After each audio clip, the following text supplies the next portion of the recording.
नमस्कार दोस्तों। राहु महाराज, कलयुग का कालिया, कलयुग का राजा। कितना डराया जाता है लोगों को राहु के नाम से। फटाफट जेबें खाली करता है आज है। राहु से खराब हो गए आपके, शनि खराब हो गया। मित्रों, आपके हॉरोस्कोप को उठाइए और देखिए कहाँ बैठे हैं राहु आपके। कौन से घर हैं जहां यदि राहु बैठे हैं तो आपको बहुत अच्छे रिजल्ट करते हैं। पहला, तीसरा, छठवां, 10वां, 11वां और कभी कभी 12वां। इन घरों में अगर राहु बैठे हैं तो अच्छे रिजल्ट देते हैं। सेकंड हाउस और थर्ड हाउस में भी राहु का अच्छे परिणाम देखने को मिलते हैं। थर्ड हाउस का राहु भी बहुत एक्टिव राहु माना जाता है। लग्न का राहु भी या तो आपको अर्श पे ले जाएगा या आपको फर्श पे ले जाएगा। डिसिप्लिन मांगता है, लेकिन यदि आप डिसिप्लिन हैं, आपने राहु को पढ़ लिया, भाप लिया, तो आपको शीर्ष पर ले जाने से कोई रोक नहीं सकता, क्योंकि राहु हार मानने वाले ग्रहों में से नहीं। अमृत चखा है इसने और इतना उसको पूर्वाभास होता है, उसको पहले से अंदाजा लग जाता है कि मेरे साथ क्या होने वाला है। आपको पता है, देखिए कि वो देवताओं की श्रेणी में आके इसलिए बैठा कि उसको पता था कि हमको अमृत मिलना नहीं है असुरों को, ये केवल देवताओं में बढ़ जाएगा, वो खत्म हो जाएगा, हमको बेवकूफ बनाया जा रही है, उसको मालूम था। तो जब आपके जिस घर में बैठेगा वैसा ही आपके साथ भी होगा, आपको भी वैसा ही बना देगा। जिस ग्रह के साथ बैठेगा उसको अपने जैसा बना लेगा। एम्पलीफायर करता है, ये एनर्जी को 5 गुना बढ़ा देता है। जिस ग्रह के साथ बैठा है उसकी एनर्जी को एब्जॉर्ब कर लेता है।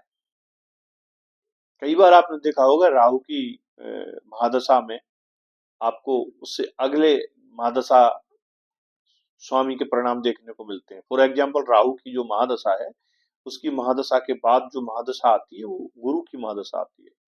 तो कई बार यदि आपकी कुंडली में राहु गुरु का कॉम्बिनेशन है, एक दूसरे को देख रहे हैं और डिग्री वाइज राहु स्ट्रॉन्ग है ना, तो राहु अपनी महादशा में गुरु के भी परिणाम आपको दे जाएगा।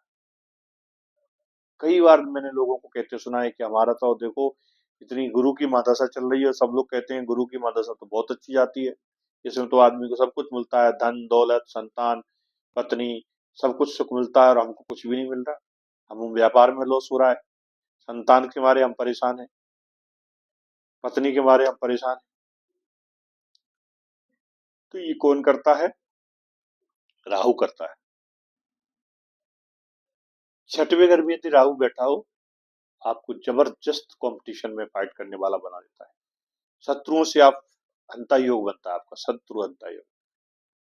आप न्यायालय कोर्ट कचहरी में के मामलों में कभी हारोगे अगर ये अच्छे परिणाम देगा। यदि खराब दे दिया तो जेल जाने से कोई नहीं रोक सकता आपको। ये भी है, यदि आपकी कुंडली में अच्छे हैं और ये जो मैं हाउस बता रहा हूँ पहला दूसरा तीसरा घर हो या आपका छठा 10वां 11वां घर हो, बहुत शानदार रिजल्ट मिलते हैं राहु के। इसके अलावा यदि आप मदिरापान नहीं करते हैं, आप कोई नॉनवेज नहीं खाते हैं, आप सात्विक जीवन जीते हैं, तो आपका राहु बहुत अच्छा काम करता है आपके लिए। बहुत जबरदस्त प्लानर है ये राहु, ऐसी ऐसी प्लानिंग बनाता है कि कल्पना से परे है लोगों की। जो मीडिया जगत में आप देखते हो ना, बड़े बड़े जो डायरेक्टर हैं, जो बड़े बड़े आइडियाज निकालते हैं, ये सब राहु प्रभावित लोग होते हैं। सॉफ्टवेयर नेटवर्क सब राहु है, सब राहु के अधीन है, उसी के कार्यकर्ता में आते हैं। तो आपका हॉरोस्कोप आप चेक करो, देखो राहु कहाँ बैठे हैं तो कैसे रिजल्ट दे रहे हैं। यदि राहु खराब होते हैं ना तो हमको नेगेटिव थॉट आते, हम फिर कुछ करना ही नहीं चाहते, हम पलंग पे पड़े पड़े लंबी लंबी प्लानिंग बनाते रहेंगे, या फिर गद्दी पर बैठकर बड़ी बड़ी बातें छोड़ते रहेंगे लोगों को। करना धरना कुछ नहीं है, ज्ञान दुनिया भर का बांटेंगे। समझ जाइए आप, राहु गड़बड़। शेख चिल्ली इसको कहते हैं ना, वो 10th का राहु, 10वें घर का क्या राहु, कहते हैं राहु 10 में तो दुनिया बस में। तो वहीं यदि वो खराब हो जाए तो आपको इतना बड़ा शेख चिल्ली बना देगा कि आप बड़ी बड़ी बातें करोगे, बड़े बड़े प्लान बनाओगे, लेकिन कभी वो जमीन पर नहीं उतरेंगे, कभी इंप्लीमेंट नहीं होगा। क्योंकि ये कंफ्यूजन बहुत क्रिएट करता है राहु। लग्न में यदि बैठा है ना, आप डिसीजन मेकिंग ही नहीं कर पाओगे यदि राहु आपके खराब है।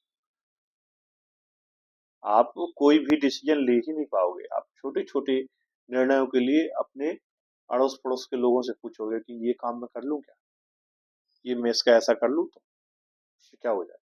इस तरह की स्थिति राहु पैदा कर देते। कैसे स्ट्रॉन्ग किया जाए इसको? एक तो मंगल से राहु कंट्रोल होते हैं। लाल किताब में राहु को हाथी माना गया है और मंगल को पीलवान माना गया है।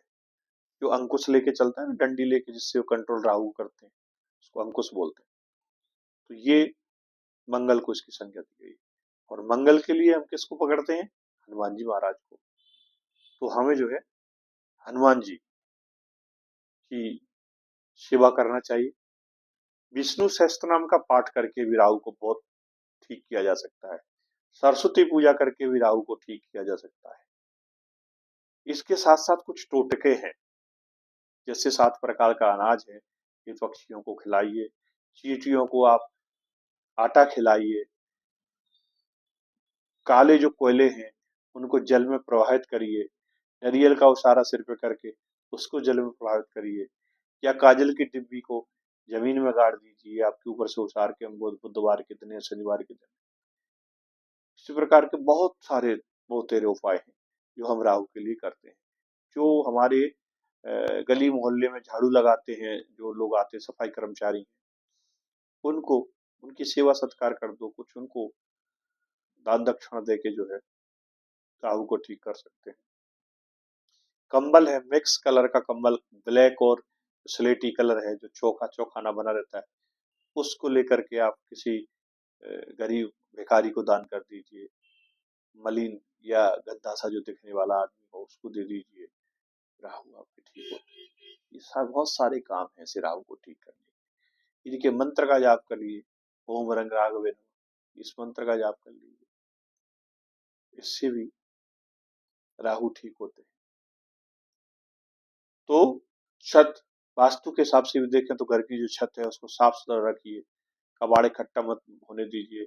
हमारे घर का जो मेन गेट है वो आवाज नहीं करना चाहिए। दूसरा, खराब नहीं होना चाहिए, टूटा फूटा नहीं होना चाहिए। हमारी जो टॉयलेट है, वॉशरूम है, नीट एंड क्लीन होना चाहिए, है ना। कपड़े शरीर, हम जो नहाते हैं पुराने कपड़े उतार के वॉशरूम में डाल देते हैं, वो पड़े रहते हैं वहाँ, वो तुरंत हटा देना चाहिए वहां से उनको। ऐसे छोटे छोटे बहुत सारे उपाय हैं जिनके माध्यम से हम राहु को ठीक कर सकते हैं और अपने इन भावों को, कुंडली के भावों को मजबूत कर सकते हैं। थर्ड हाउस में यदि राहु बैठा है तो आप मीडिया के क्षेत्र में, ऑनलाइन के क्षेत्र में, कम्युनिकेशन के क्षेत्र में, ट्रांसपोर्टेशन के क्षेत्र में बहुत शानदार काम कर सकते हैं। आप टीवी पर, स्क्रीन पर, जैसे यूट्यूब चैनल है या सोशल मीडिया है, इसके माध्यम से बहुत सक्सेस हो सकते हैं।